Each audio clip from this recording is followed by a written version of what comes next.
What's up, guys? It's Dwayne, back again for another video, back again for another reaction, and today is a great, wonderful, beautiful, delicious day because it's a Sweden day. 10 Swedish unwritten rules. What are the unwritten rules? What do I need to know before I come to Sweden? Let me know in the comment section. Without further ado, let's get into this reaction. Let's go. Hi guys, today we're going to go through 10 unwritten Swedish rules. 10 rules. And if you're a Swede, you know these by heart, and if you're not, these can come in handy if you plan to come here, or if you're just generally interested. Anyway, let's go through them. Number 1, don't consider yourself to be better than anyone else. This is the major rule of all Swedish culture, and also I think Scandinavian culture. This applies for any situation. You should always be humble and don't brag about yourself. I've heard this one before. Yeah, completely agree. There's nothing more sexy. There's nothing more attractive, guys, than being humble. Like being... Say you're like really good at something. Say you're like really good at playing sports, but you're just very, very humble. That's very, very attractive. So I get it. I get why in Sweden it's like, whoa, don't brag. Don't brag about what you have. Just take it within your stride. Be classy about it. I'm with you on that one, Sweden. Number 2, keep your distance. This applies for any type of situation where there are people that you don't know. Swedes will become very uncomfortable if you don't know a person and you come closer than 1 meter. So absolutely, back it up. Like, get out of my. This is my perimeter. Stay within the border. Sorry, out of the border, please. I get it. I do. Your freaking distance. Number 3, as far as possible, don't sit directly to anyone else. This applies for public transportation, benches, or anywhere else where you can sit, basically. Yeah. If you enter a bus or a subway that is pretty much empty except for one person who's sitting somewhere, and you go and sit directly next to that person, then you will be in hell, Swedish hell. Yeah, that's weird. You know what I mean? If you're sat down and there's like 3 seats next to you, and someone sits... I've had this before. I've been on a train, and someone came on the train and they sat straight next to me. But there's like 2 or 3 seats, and there was seats like in front of me, and I was like, "Why did you sit right next to me? That's really weird." It's weird. Number 4, do not look people in the eye when in public places. This goes hand in hand with the keeping the distance one, because if you look people in the eye, especially on public transportation, you come out as a freak or a creep or weird or not normal. Number 5. Well, yeah, that's weird. Like, if you're like directly giving someone eye contact, either you fancy them or you want to get their attention, or... Well, even if you fancied someone, you shouldn't really be like... You got to be kind of... be discreet about it. Don't be staring at someone like... That's weird. See, you were weirded out just then, so...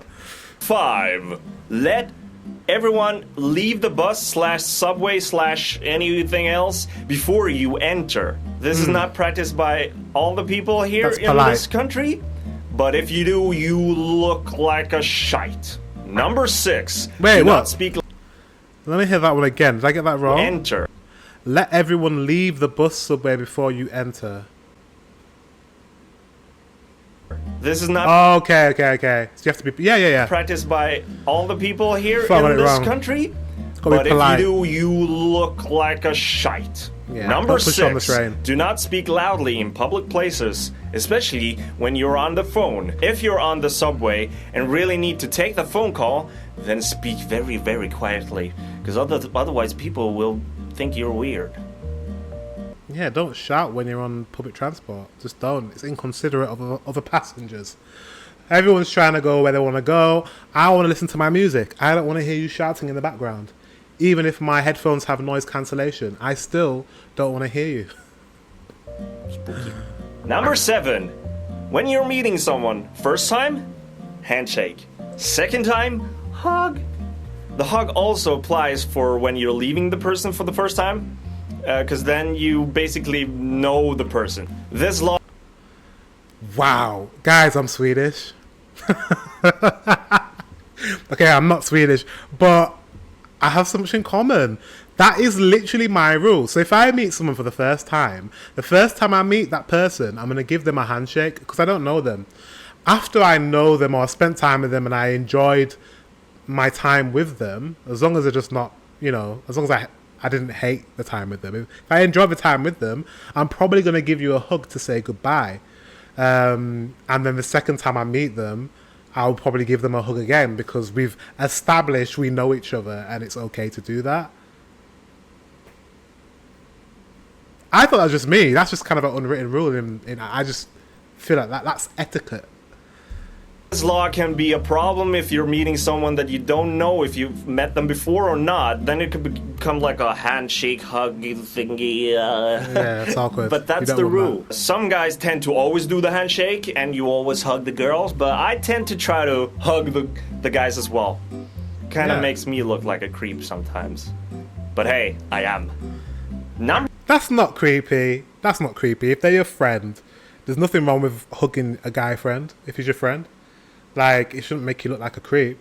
Like, it shouldn't at all. Like, if they have a problem with it, then that's their issue. And they don't have to. If they're like, oh yeah, I'm not really into hugs, then you respect that.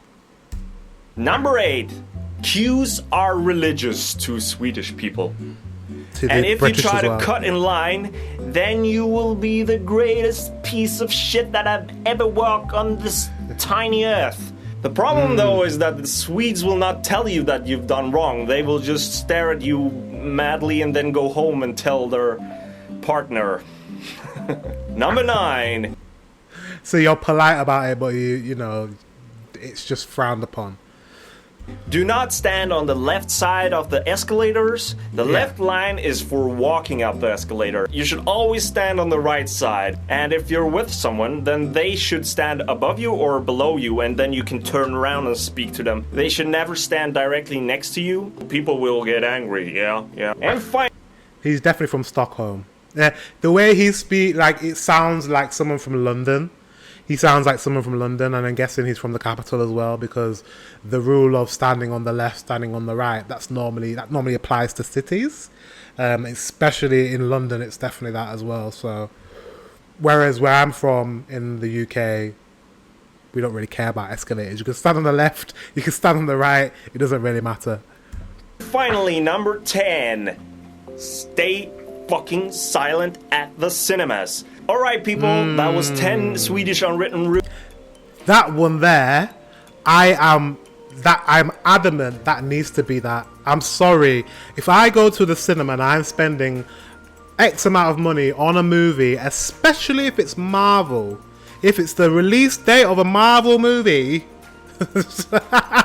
and you are talking through the cinema, through the film, I will, so annoyed. I'll be so annoyed. I'll turn around and go, shh, shh, shh. If it's Marvel, because that's like Marvel, I'm gonna tell you to shush. And then if you're not quiet, then I wouldn't want to leave the cinema. I'd just hope someone else would leave the cinema and tell one of the cinema people to come and remove you from the cinema. Because that's so rude. Speaking through a movie, loud. Like, why did you come to the movie theatre? You could have done that at home. Sorry, that one really... Guys. Thank you very much for watching. Until the next one, I will see you very soon.